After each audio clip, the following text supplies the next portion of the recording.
What's up, guys? NJ here, bringing you everything strategic.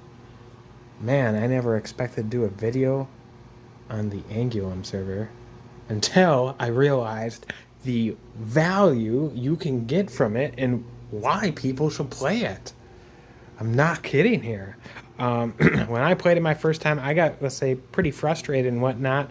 And until later on, I was able to realize the big picture and the value in it.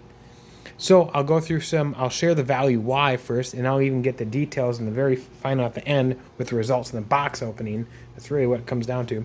But then I'll share, some basics, first steps. Ultimately, you want to collect from ruins, share some basic stuff. But this is why. This is why right here. For 400 Proxima, or 160 Dawn points if you're using Dawn points, then it's not costing you any Proxima. You can collect up to 30 boxes as long as you collect it within the 5-day time frame. But 30 boxes is the max. You can collect 30 of these. Now there is a catch, and if you already played Angulum, you already know. But if you don't know, I'll share it more towards the end of the video here because these are damaged black market boxes. But guess what? If you can collect up to 30 of them for 400 Proxima, I'd say it's worth it, even though they're damaged. All right, let's move on. So you want a team of 5, and you want to make sure these aren't random players. You want to make sure these are players that are relatively active and that they're actually going to play with you in it. Because to me, this is a team game. Even though some people solo, fine if you do. That's fine. But honestly, if you're like not a whale, really to me, this is designed to be a team game, to work together as a team. So you do share blueprints. The most important ones are down here because you are limited to only 8 super capital ships or blueprint spots, and you got to share it with your team. So you guys got to pick out ahead of time which ones you're going to use, as well as the aircraft spots. And then each one of these spots here can hold up to 10 blueprints of just normal capital ships. So just keep that in mind. So only put super capital ships in that spot. Do not put normal ships.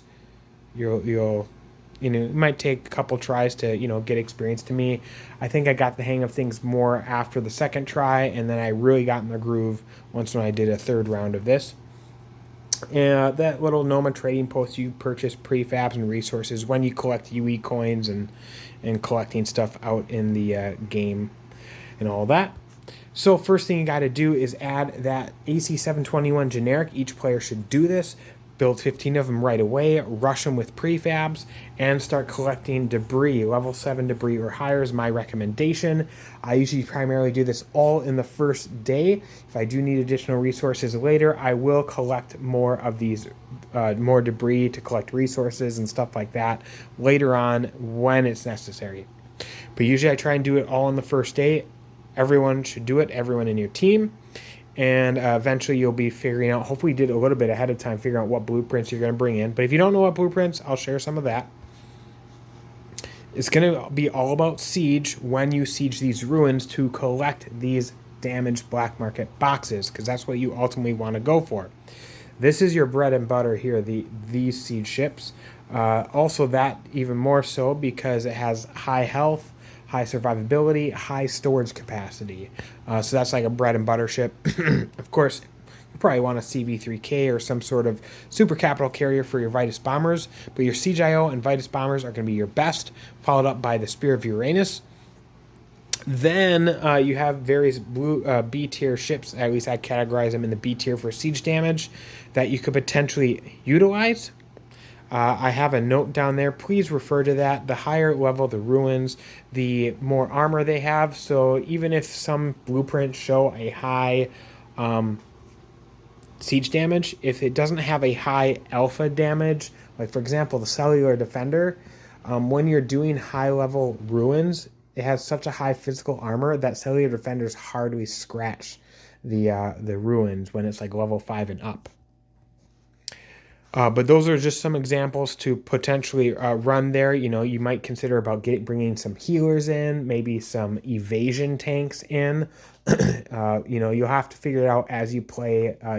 If it's your first round, just consider it like a test round. You're really just getting your feet wet, trying to figure things out. But by then, you should have a better idea when you play it the second round, even better when you do it a third time. There's just a generic screen. You go out to on an expedition there. If you need the rebuild of your FSV auxiliary ship, you just select down there. You get the first 2 ones for free, or at least if you lose your original, then you get up to 2 more for free.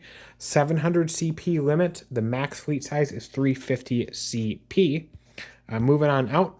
So ultimately, when you go out here, you know, again, primary thing first, collecting debris for resources. Once when you're done with that, then you want to start searching for ruins and then collect from ruins with your team. You can do it solo, but you get better performance. You're going to get better results if you work together as a team, which is why you also want active players. And a very important third point, you got to return to these safe little green zone things.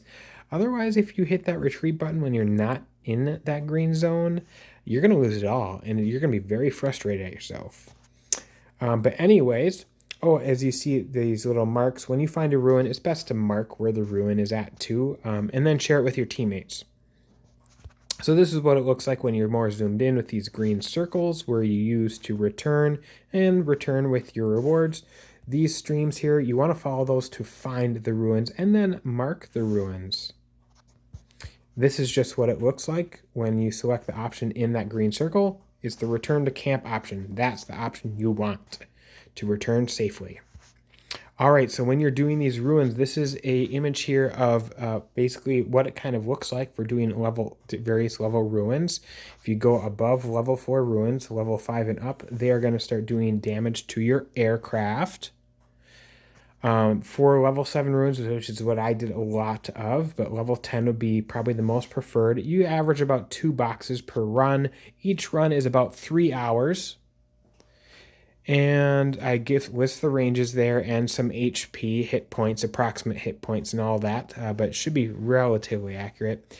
But anyways, yeah, you probably have less chance for these lower ones and all that, but they'll be much easier to deal with. I think the smaller ones too, it takes 2 hours, and the higher level ones is 3 hours. Then when the server is done after 5 days, this is when the collection comes. So remember, it only cost you, going back to that first point I made, 400 Proxima or 160 Dawn points to collect up to 30 boxes. Now, I got 16 boxes here. So this is what it looks like when you start opening the boxes. So since these are damaged, you only can select 2 nodes for free. So for example, standard way I go is going for the research points, that node, then I get that node, and then I hit end research.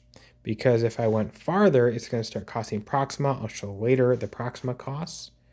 This is another option. This would be the free option. Selecting this, I get 1 free tech point out of this box. Or if I go this route, these first 2 here, that would be free, but then that would cost me 200 Proxima. Maybe if you're lucky and you get something like this here. This is pretty nice. You get something like this. First 2 free. Third spot's going to cost 200 Proxima. Fourth spot will be 800. But you tell me, is it worth it to spend 1,000 Proxima, which is about 3 black market boxes, by the way. A little more, but about 3 black market boxes for a free CVK, or at least for 1,000 Proxima, get a CV3K, either a new mod, get the CV3K, or maybe get 10 tech points, which is hard to get tech points for that stuff. I think it's worth it. But I don't know. Once when you hit that 5 or 6, if you're going to need to select 5 nodes or 6 nodes, is probably not worth it in my mind. But you have to make that judgment call. And this is just the end game, what it looked like from the results. You know, I ultimately spent 1,200 Proxima with opening some of that stuff. Probably could have been 1,000, but I did 1,200.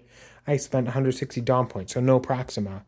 And I basically got 2 blueprints out of it, because I got 15 research points And I got that carry. Actually, I got 2 blueprints plus 15 research points, excuse me, out of that. But I took 5 research points. Anyways, so recapping on this, I spent, like, let's say I didn't have the down points. I spent 400 Proxima to get 16 boxes. And out of those boxes, I got a total of 15 research points. Probably would have been more like 10 to 12 if I didn't get some blueprints out of those boxes. But just to give you an idea, 12 research points for 400 Proxima, it's definitely worth it. I mean, you're really just breaking even if you got 2 research points, because a box is normally 300 Proxima, and you usually get 1 research point out of 1 box.